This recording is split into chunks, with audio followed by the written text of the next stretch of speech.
안녕하세요. 차원이 다른 부동산 콘텐츠 대왕부동산TV의 최동식입니다. 8월 19일 국회 기획재정위원회에서 종부세 개정안이 통과되었습니다.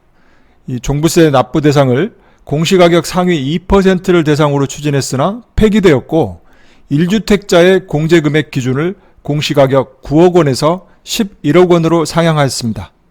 지금 바로 시작하겠습니다. 시작하기 전에 구독과 좋아요, 알림 설정 꾹 눌러주세요.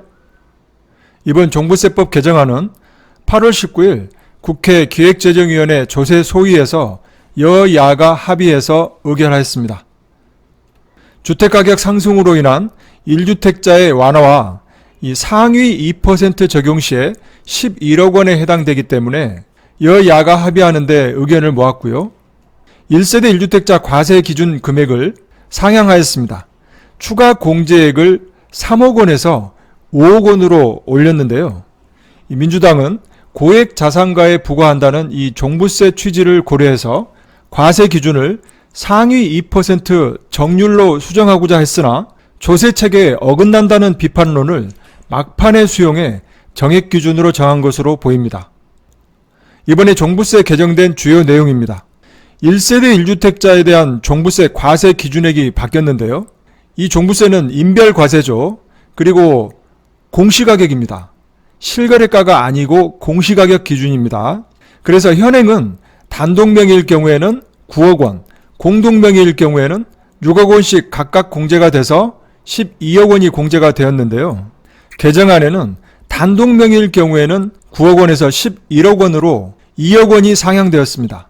그리고 이 공동명의는 현행과 동일합니다. 그래서 이 공동명의 12억 원의 공제액과 단독명의 11억 원의 공제액이 사실상 유명무실해졌고요. 이 단독명의와 공동명의의 과세 기준액이 동일하게 단독명의일 경우에 12억 원으로 개정이 되었다면 하는 아쉬움이 남습니다. 그래서 이 공시가격 11억 원이면 시가로는 연초 대비 현재 시세가 많이 올라서 대략 16억 원에서 18억 원 정도 될 것 같습니다. 1세대 1주택자 단독명의라면 이번 종부세법 개정으로 당장 12월에 납부해야 할 종부세가 줄어들 것입니다. 공동명의인 분들도 단독명의를 선택할 수 있기 때문에 절세에 어떤 선택이 유리한가를 잘 따져보고 결정해야 하는데요. 부부 공동명의의 특례가 새롭게 신설됐죠. 2021년도 올해 종부세 부과분부터 적용이 되는데요. 이 부부 공동명의인 경우에 1세대 1주택에 대한 특례 내용으로 단독명의로 선택이 가능합니다. 그럴 경우에는 기본공제가 9억 원이고 고령자 및 장기보유 세액공제가 적용이 되죠. 하지만 앞으로는 이 기본공제 9억 원이 11억 원으로 상향이 됩니다. 이 단독명의인 경우 기본공제 금액을 11억 원으로 개정한다라고 하면 공동명의 공제금액 12억 원을 적용한 것보다 단독명의 11억 공제와 세액공제를 적용받는 방법이 더 유리할 것으로 보입니다. 1주택자 세액공제 내용입니다. 올해부터 고령자 공제가 10%씩 상향이 되었는데요. 60세부터 65세 미만은 20%, 65세부터 70세 미만은 30%, 70세 이상은 40%의 세액공제가 있고요. 이 장기보유 공제 5년에서 10년 미만은 20%, 10년에서 15년은 40%, 15년 이상 보유하게 되면 50%의 공제가 되고요. 이 두 가지를 합해서 최대 80%의 공제가 가능합니다. 자, 이 경우에 이 부부 공동명의자도 단독명의를 선택할 경우에 이 세액공제가 가능합니다. 이 종부세 계산 사례 세 가지를 말씀드릴 텐데요. 이 세액공제 내용을 여러분들이 기억을 하고 계셔야 종부세 계산 사례를 설명을 드릴 때 이해가 빠르실 겁니다. 그래서 설명드린 거고요. 첫 번째, 종부세 계산 사례입니다. 이 세액공제 20% 적용 사례입니다.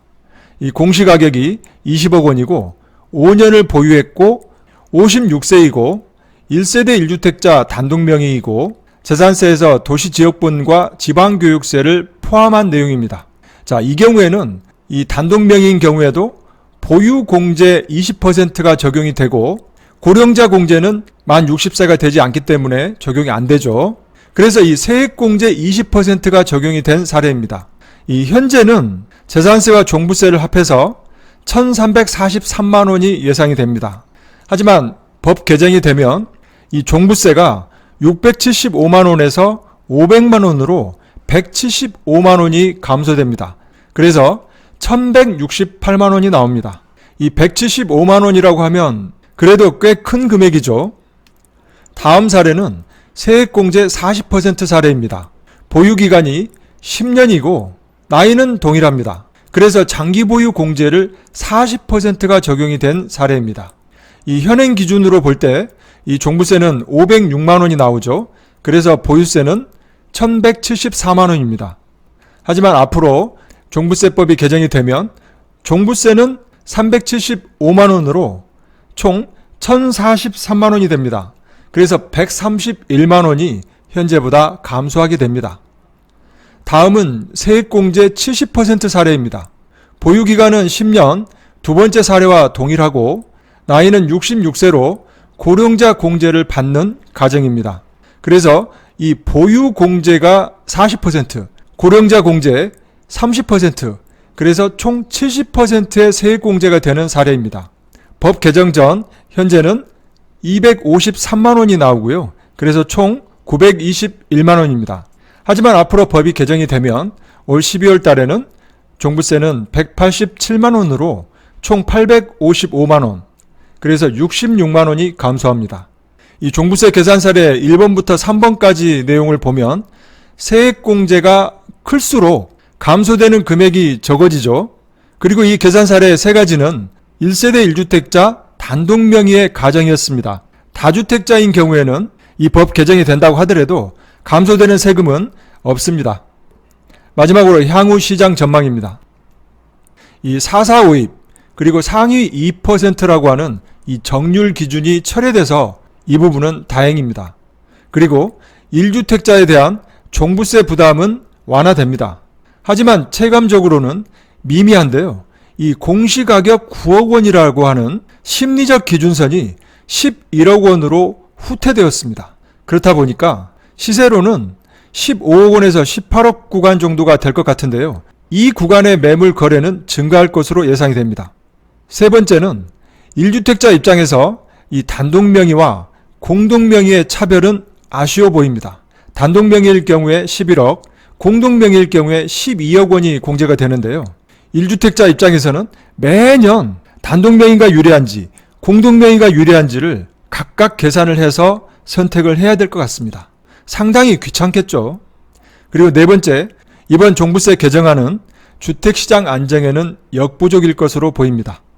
그리고 이 다주택자에 대한 이 종부세 중과는 여전히 살아있기 때문에 이 똘똘한 한 채 수요 증가는 계속될 것으로 보입니다.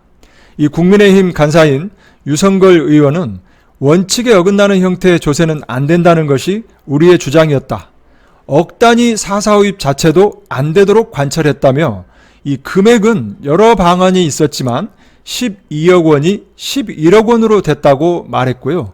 8월 19일 기재부 소위를 통과한 이 종부세법 개정안은 오후에 기재위 전체 회의를 거쳐서 오는 8월 25일 국회 본회의에 상정되어서 처리될 것으로 전망이 됩니다. 오늘 영상은 여기까지입니다. 많은 도움이 되셨다면 구독과 좋아요 버튼 꼭 눌러주시고요. 더 좋은 콘텐츠를 올리는데 큰 힘이 되겠습니다. 감사합니다.